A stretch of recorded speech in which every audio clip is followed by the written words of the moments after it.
If you're new to home coffee roasting, you've got to watch this video.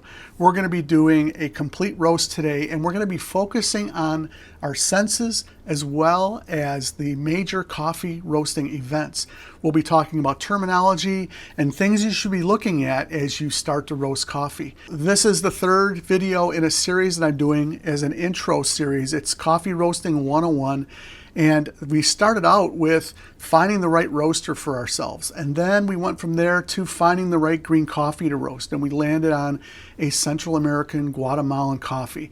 And I've got that coffee here today, and we're going to do this full roast using the Maga hot air roaster. This is a fully automated roaster, and it also has a manual mode. But the reason why we're using this roaster is because it has a really large, clear roasting chamber. So we'll be able to see the whole roast, everything that's going on inside of it. And we're going to be using fixed settings. So we're going to have a fixed heat setting and a fixed fan setting to emulate or simulate a hot air roaster, a hot air popcorn popper. And that's how most people start roasting coffee. They try to use a hot air popcorn popper or maybe a skillet, something to that effect. But today we want to see the color change. We want to see all of this happen before our eyes. And the Maga roaster is a great roaster to demonstrate this. First, we'll take a look inside the roaster. This is the chaff collector that you're seeing here. So basically when we roast coffee, chaff will come off. This is a silver skin that comes off when heat's applied to the beans, and it goes into that top portion of the roaster. And that is the roasting chamber where the bean mass, the pile of beans, is going to be roasting. And there's the control panel of the roaster. We're going to be roasting 300 grams of coffee today. I'm using a Guatemalan Huehue coffee. This is a very dense coffee. We talked about that in my prior video. And this green coffee, look at the color of it. It is currently, it's a small seed, and it's a dark green with a little bit of a variation in the color. And that is going to be roasted, and the color is going to change. And so we're going to be taking a look at color change. We're going to be smelling and talking about what we smell. And then we're going to be talking about what we're seeing happen to the beans as far as the way they move around. So we're going to cover all that in this video. Let's get things going here with the roaster. And the first thing we're going to do is charge the roaster. All right, the roast has started. You can start to see the beans moving around. Heat is being applied. And the first thing that I want to talk about is bean movement. This is really important because if we don't have bean movement, we have burned beans.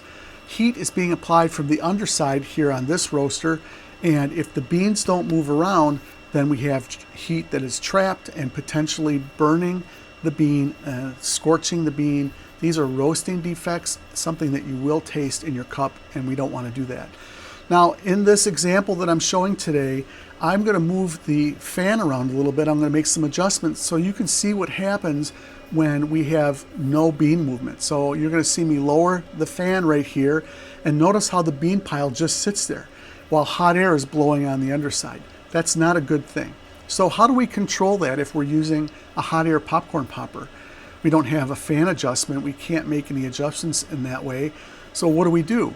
Well, really the best way to deal with bean movement, and if we don't have enough bean movement, is either we mechanically manipulate the beans. So we take a wooden spoon and just stir the beans a little bit to get them to move with the vortex of the heat, the fan blowing and the hot air popper, or we use less coffee.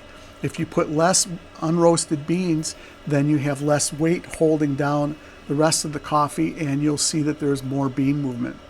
So batch size or your charge weight is a factor, something that you should really use to help ensure that you have good bean movement.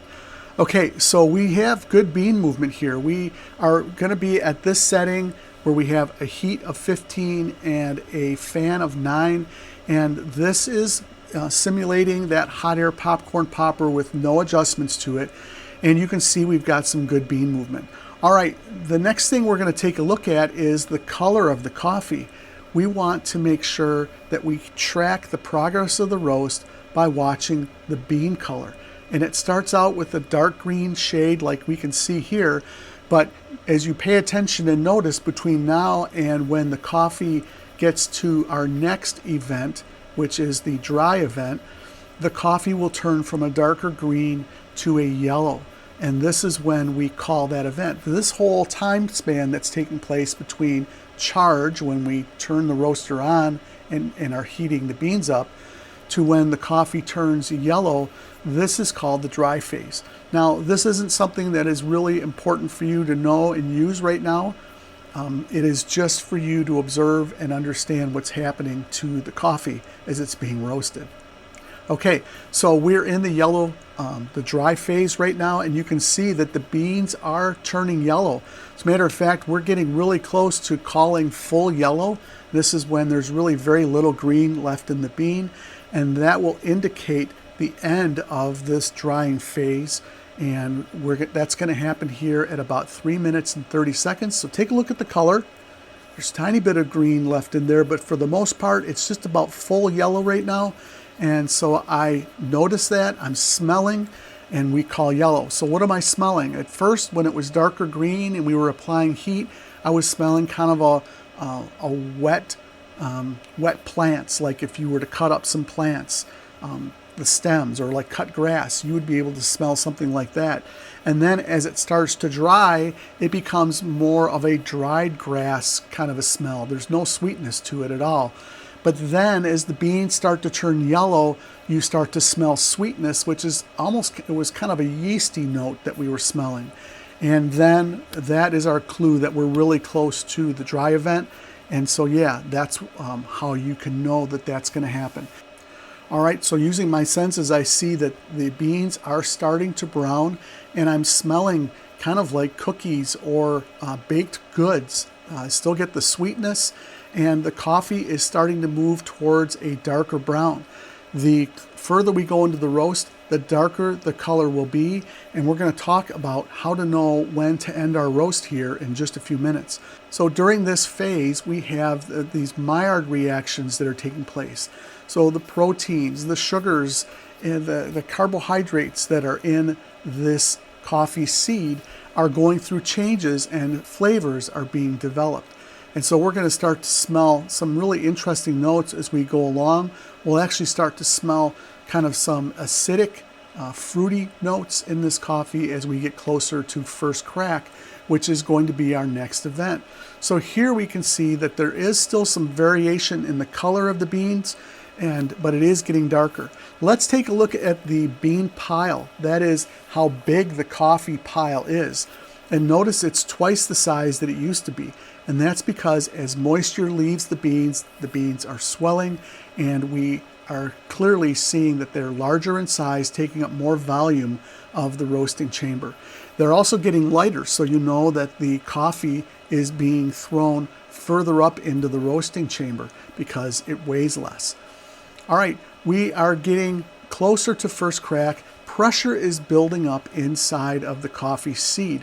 As moisture retreats, pressure builds up inside the structure, and then we're going to get to a point where first crack is going to take place, and that is when the structure of the seed cracks open and it makes a snapping noise.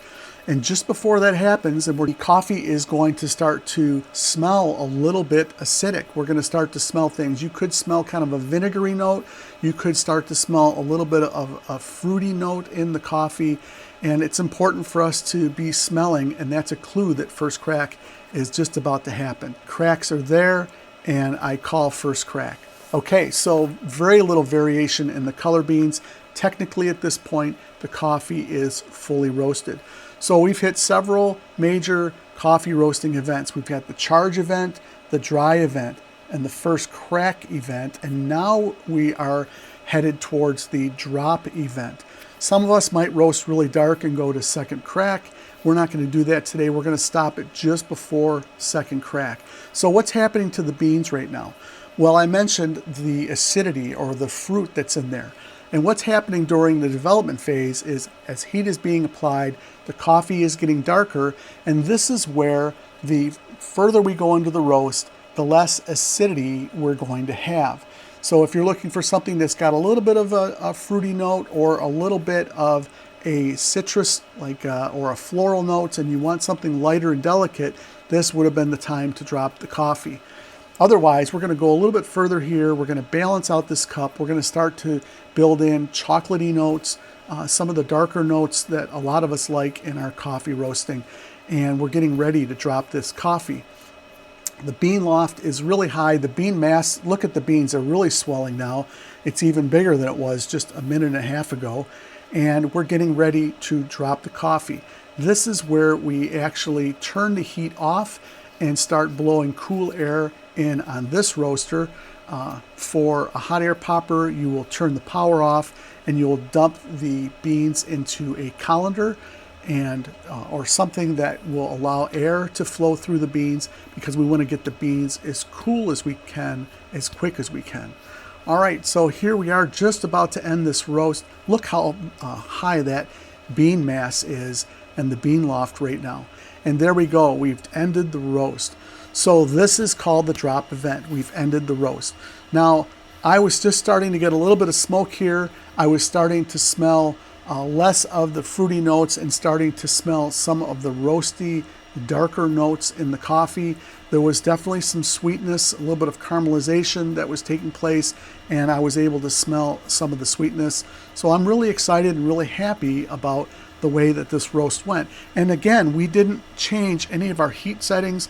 We didn't change, other than in the demonstration in the beginning, the fan has been at a fixed rate, and this is what a hot air popcorn popper will do. All right, taking a look at the beans, they are bigger than they were when we started. They're definitely a darker brown. The beans don't look shiny because there aren't really any oils that have come out yet. We have not hit second crack, and that's typically where you'll start to see oils come out of the beans.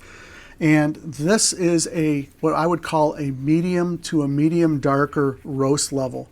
Now, we talked about color and the importance of knowing when to drop the beans. Bean color is going to be your biggest way, your best way of determining roast level. You need to understand the difference of how your coffee is going to taste at different colors. So you might want to experiment and roast something that's a little lighter in its color. And that would mean ending the roast a little early if you're using a hot air popcorn popper. And understand what that tastes like, and then keep some beans. If you find the color that you like, the flavor, the notes that you enjoy in that coffee, the roast level, then you will save some of those beans just as a reference. So as you're roasting, you'll have a pretty good idea of the color that you like, and that will help you with consistency as you roast coffee. Also take a look at the beans and you'll notice that there are a few roasting defects. I'll highlight a couple of them here where you see some really dark spots, and even on the ends of the beans. So the dark spots would be scorching, and the end of the bean where it looks like it's got like a dark tip on the end, that's called tipping. That's another roasting defect. Those are things you want to avoid, but it's really hard to do that in something like a hot air popcorn popper. And I think this may have happened when we had the low fan settings on these beans. All right, so that is how a roast flows through. Those are the major roasting events that we identified: the charge, dry, first crack, and drop events. And then we saw the color change from green to yellow to a light brown to the dark brown. And then we saw the bean pile change in size. We saw it go from a very small pile to a much larger pile because moisture left the beans. And so, is this enough information for you to start roasting coffee? Is this enough information for you to give it a try? I would love to hear your thoughts on that, and if you do it, share your experience in the comments. That would be really helpful. Also, if this is the type of videos that you enjoy, I would encourage you to, number one, hit the like button. That helps me out tremendously. But also, if you want to see more videos like this come into your feed, subscribe to my channel, and that way you'll be sure to receive video notifications when I put out new videos. And I appreciate you doing that. Share your thoughts, let me know if you've got questions, and take a look at some of my other videos. We're going to have a couple more of our Roasting 101 videos that we're going to be building on here. But if you're a little more advanced than that, then I would encourage you to take a look at a playlist that I have called The Secret Sauce of Coffee Roasting. And that has all of the basics with starting from a hot air popcorn popper, and I show different types of roasting devices, and I highlight different aspects of roasting coffee with each of those different roasters. And you can check out my other playlists too. I also have some that are roaster specific, so if you're interested in a Bmore, I've got several videos just using a Bmore, as well as the fresh roast and many other roasters, so I would encourage you to check that out as well. So thanks for joining me today. I appreciate you being here, and I hope you have a great week roasting. We'll see you next time. Take care.